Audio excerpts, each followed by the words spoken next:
ውህደት እየመጡ ነው። ቀጣይ አንዳንድ እንቅስቃሴዎች እንዳሉም እየሰማን ነው። እንደው ከዚህ ከፋኖ አጠቃላይ ሁኔታ ጋር በተያያዘ ኮሎኔል አበራ አዛናው የቀድሞ መከላከያ ሰራዊት የፈንጂ አምካኝ ቢሮ ኃላፊና የፋኖ ወታደራዊ አዛዥ መስመር ላይ አግኝቻቸዋለሁ። ኮሎኔል ስለ ጊዜው አመሰግናለሁ። እኔም አመሰግናለሁ አቶ ወንድማገኝ። በጣም ጥሩ፣ ረጅም ጊዜ ሆነን። ምን አዲስ ነገር አለ? እንደው ከሰሞኑ አዲስ ነገር ብንነሳ ፋኖ ወደ አንድ ውህደት እየመጣ ነው የሚል ነገር የሰማን ነው። ወታደራዊ ፖለቲካዊ ውህደት በመፍጠር ወደፊት ምናልባት ብሩህ ተስፋ እየመጣ ነው የሚሉ ወገኖች አሉ። መረጃ አለ? እንደው ፍንጭ መስጠት የሚቻል ከሆነ ምንድነው? ይሄ ወደ አንድነት ለመምጣት በወታደራዊ ጉዳይ ላይ ተስማምተን ጨርሰናል። አሁን ሁለቱ ድርጅቶች የሚያደርጉት ድርድር አለ።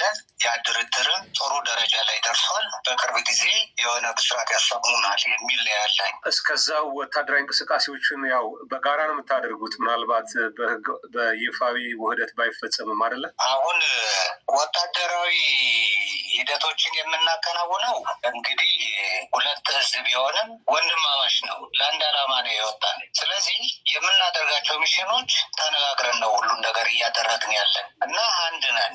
ከስር ያለው አንድ ነው፣ ከላይ ያለውም አሁን ጥሩ እየተስማማ ያለበት ሁኔታ ነው ያለ።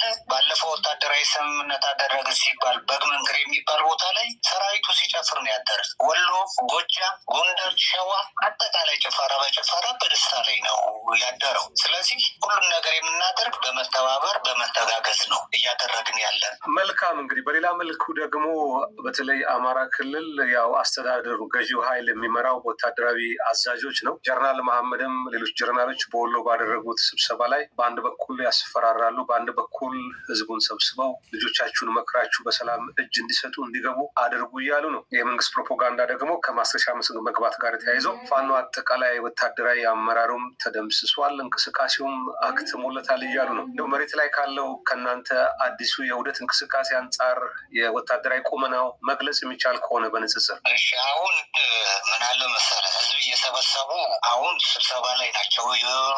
ፋኖ እንደዚህ ያደረገ፣ ጽንፈኛው እንዲያደረገ፣ እንዲመጣ አድርጉት፣ አደራድሩ ምናምን ይላል። እኛ የቃቃ ጨዋታ አይደለም የጀመርን። ድርድር የሚደረግ ከሆነ በዓለም አቀፍ እውቅና ባላቸው ድርጅቶች እና ተቋም፣ ለምሳሌ በዩናይትድ ኔሽን፣ በኤዩ፣ በኢጋድ፣ በሁለተኛ ደረጃ ዩሮፒያን ዩኒየንስ፣ በአሜሪካ መንግስት እንዲህ ተደርጎ ነው እንጂ ይሄ ዝም ብሎ ናገባ የሚባል እንትን ነገር ትግስት የሚባል ነገር አይኖርም። ሁለተኛ ደረጃ የሚሰበሰቡት እነማን ናቸው? ጄኔራሎች ናቸው። ጄኔራሎች ደግሞ የሚታወቁ ናቸው። አብዛኛው አማራዎች ናቸው።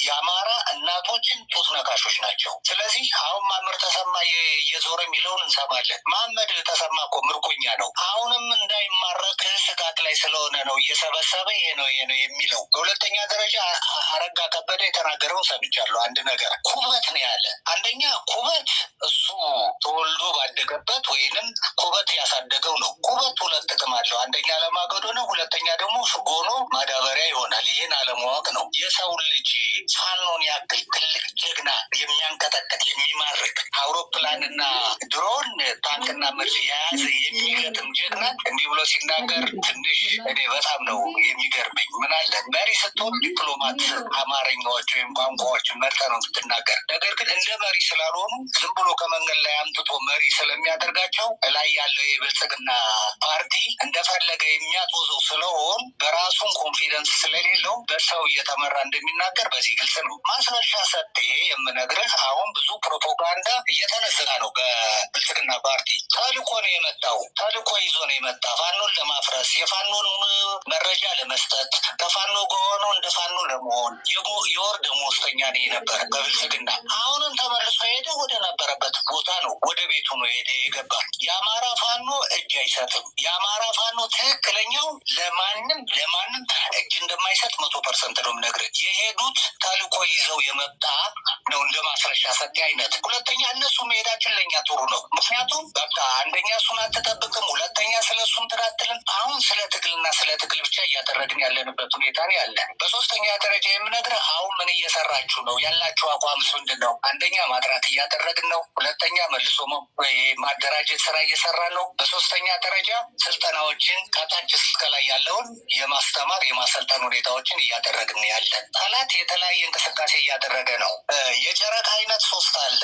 1/4 ጨረቃ፣ ግማሽ ጨረቃ እና ሙሉ ጨረቃ የሚባል ይሄን ነገር ተከትሎ ጠላት እንቅስቃሴ ያደርጋል። እኛ ደግሞ የምናደርጋለን በቀን ጥሩ አድርገን ነው የምንመጣው። በጨረቃማ የባሰ ለኛ ጠቀሜታ ስላለው እነሱ ሲመጡ እኛ ቦታ ይዘን እንጠብቃለን። ምክንያቱም እኛ ደፈጣና ደፈጣ ማስወገድ እንችላለን፣ የጎሬላ ፋይት እንችላለን። ስለዚህ ይህን ስለምናደርግ ጥሩ አድርገን እየመጣ መልሰነዋል። ትንንሽ ቀበሌዎችን እየመጣ አይቶ 2-3 ቀን ቆይቶ ይሄዳል። አንድ ቦታ እኮ ወታደራዊ ጠቀሜታው ምንድን ነው? ስለ አንድ ነገር ስታጠና ጠቅላላ ሁኔታ የሚባል አለ። ስለ ጠላት፣ ስለ ወገን፣ ስለ መሬት፣ ስለ አካባቢ ህብረተሰብ፣ እዝና መገናኛ፣ የአየር ጸባይ የሚባለውን አጥንተ ነው የምትገባ። ዝም ብሎ ይዞት ወታደሩን ይመጣል። በቃ መጨረሻ ላይ እየሄደ የሚወድቅ የሚማረክ እንደሚደክሙ የሚመጡበት ቦታ ለእኛ ጠቀሜታ ስላለው ጠብቀን እንመጣቸዋለን። አብዛኛው የሚማረክ ነው። ያው እድሜያቸውም ታይ እንግዲህ በጣም ትንንሽ ልጆች ናቸው። ከ15፣ 16፣ 17 ዓመት በተባበሩት መንግስታት ልጅ ነው የተባሉ